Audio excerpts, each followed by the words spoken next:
يا مساء السعادة والجمال على عيونكم. النهاردة هعمل معاكم الحمام الكذاب. من أجمل الوصفات اللي أنا بحبها قوي أعملها للفراخ هي الوصفة دي. بتبقى فراخ بس شكل حمام، طعمها حلو قوي وجميلة. هعملها معاكم النهاردة بطريقة جميلة جدا، مش هتحتاج مننا لف بقى ولا سلق ولا أي حاجة، وفي دقايق هتكون عاملاها ومجهزاها تطلع معاكي حلوة. والفريك بصوا مفلفل كده وجميل وحلو قوي. يلا بينا بقى نحضر وصفتنا عشان هي طعمها تحفة. هنا انا جبت الوراك وخليتها. لو انتي مش هتعرفي تخليها تقدري تقولي للفرارجي ان هو يخليها لك، ان انتي هتعمليها حمام كداب فهو هيعرف يخليها لك ازاي.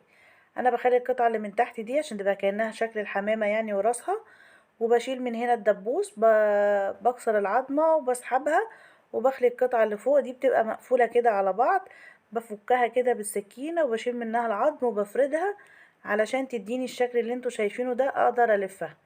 وبحافظ طبعا على الجلد لان الجلد لما بيتلف بيديني الشكل بتاع الحمام كده زي ما انتوا شايفين شكلها كده. كل الكمية انا خليتها.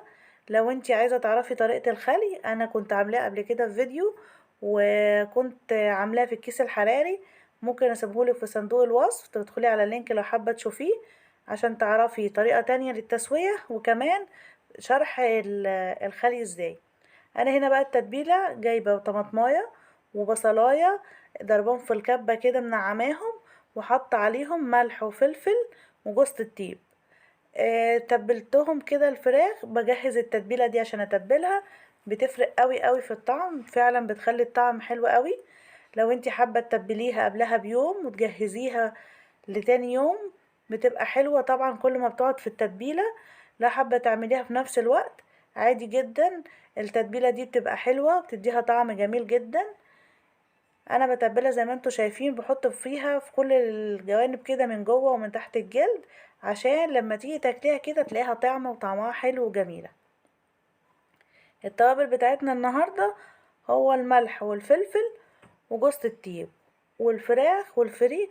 مش هتلاقي نفسك بتعملي حاجات كتير، مش عايزة تستهلكي حاجات كتير، حاجة بسيطة هتغيري في طعم الفراخ وهتغيري في شكلها، هتبقى معاكي حلوة غير الشكل التقليدي اللي احنا بناكله. اللي عاوز حمام بقى يجي ياكل.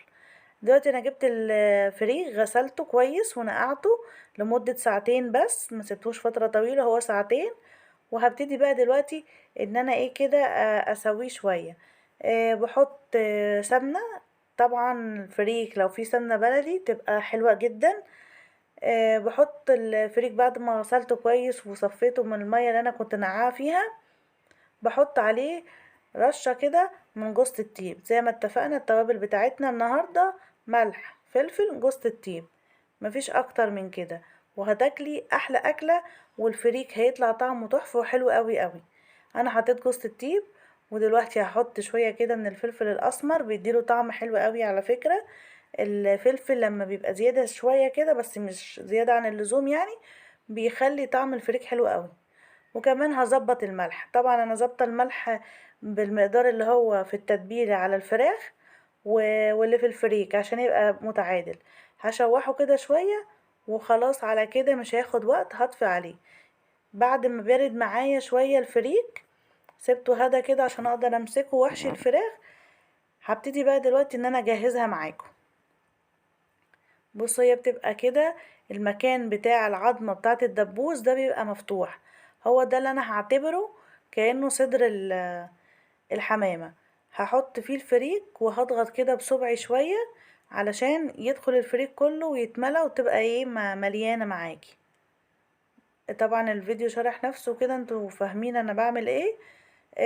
بتحشي كده كأنك بتحشي بقى الحمام عادي خالص في المكان بتاع الدبوس.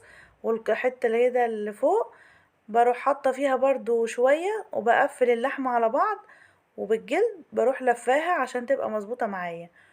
وبجيب العيدان الخشب دي وبقفل بيها، بمسك الجلد في بعضه. لو مش موجودة عندك تقدري تجيبي خيط وتلفيه عليها، المهم ان انتي تحكميها ان يبقى شكلها ملفوف زي ما انتوا شايفين كده، كأنها ايه حمامة ومحشية في النص. برضو دي هحشيها قدامكم زي ما انتوا شايفين كده. بحط في المكان بتاع الدبوس العظمة دي بعد ما خرجناها بتبقى مفتوحة، بحشي كويس جدا الفريك وبملاها عشان تشد كده معايا وتبقى باينة حلوة زي ما انتوا شايفين كده. وبرضو في المكان اللي المفتوح في اللحم ده بسيب برضو شوية علشان اقفل الجناب، ما تملهاش قوي بقى عشان في المنطقة دي عشان تقدري تقفلي ما تتفكش معاكي.